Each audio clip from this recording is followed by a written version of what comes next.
Welcome back. In this video, we're going to go over events-based design. Like I said in the previous video, events are basically things that happen whenever you interact with an element. And on this platform, we expose all the events associated with every given element. For example, when I click on this text area, the onClick event fires. In this case, I have no function attached to this event, so it doesn't trigger any action. But if there was, then the function will be executed. All right. So in this video, we're going to have some fun with this, and we're going to use it in our design. All right. So I have this form, and what I want to do here is very, very simple. I want this form background color to change based on certain events. All right.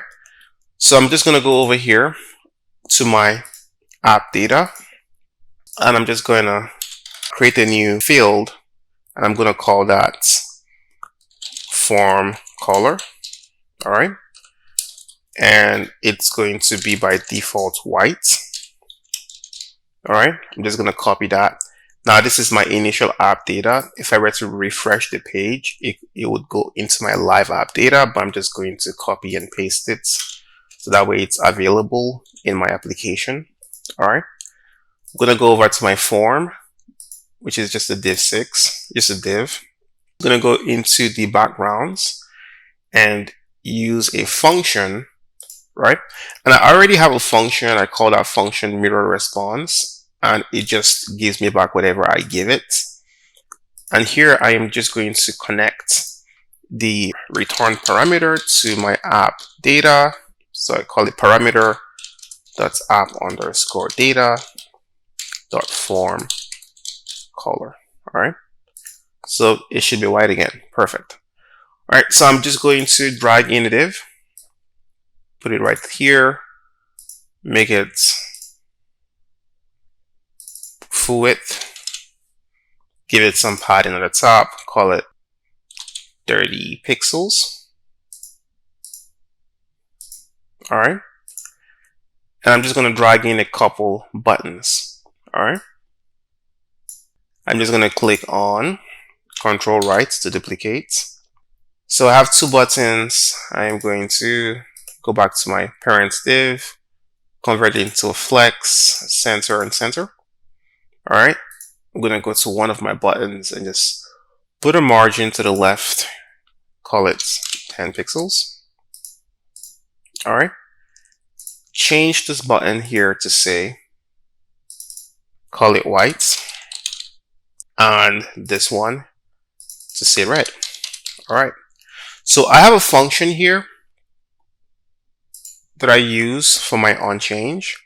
All it does is, well, this is not going to work. This function is not going to work. So I have to write a new function. Or let's see if I have a function that simply sets my state.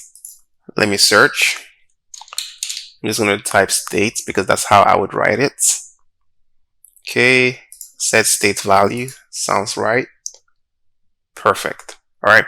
So I have a function that takes two parameters, a field and a value, and it basically updates my app data. All right. And is it deployed? Perfect. It's deployed. So I'm going to come into my button here, and I'm going to reference that function, set state val. Perfect. And the value here is going to be white. And the property is going to be form color. All right.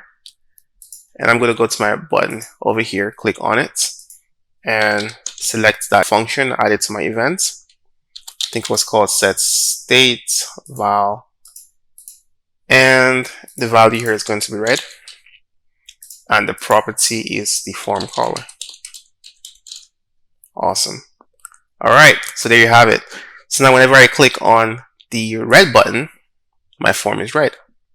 Whenever I click on the white, my form is white. This is a very, very basic use case that might not be necessarily what you want, but you can think of it from many perspectives. Like, you might show a user some data based on maybe if they clicked on maybe hide a panel or display a panel, or, based on some user entry, you could decide to, show a component or hide a component. This concept can be used in very complex and very dynamic schemes. All right, that's it for this video. See you in the next one.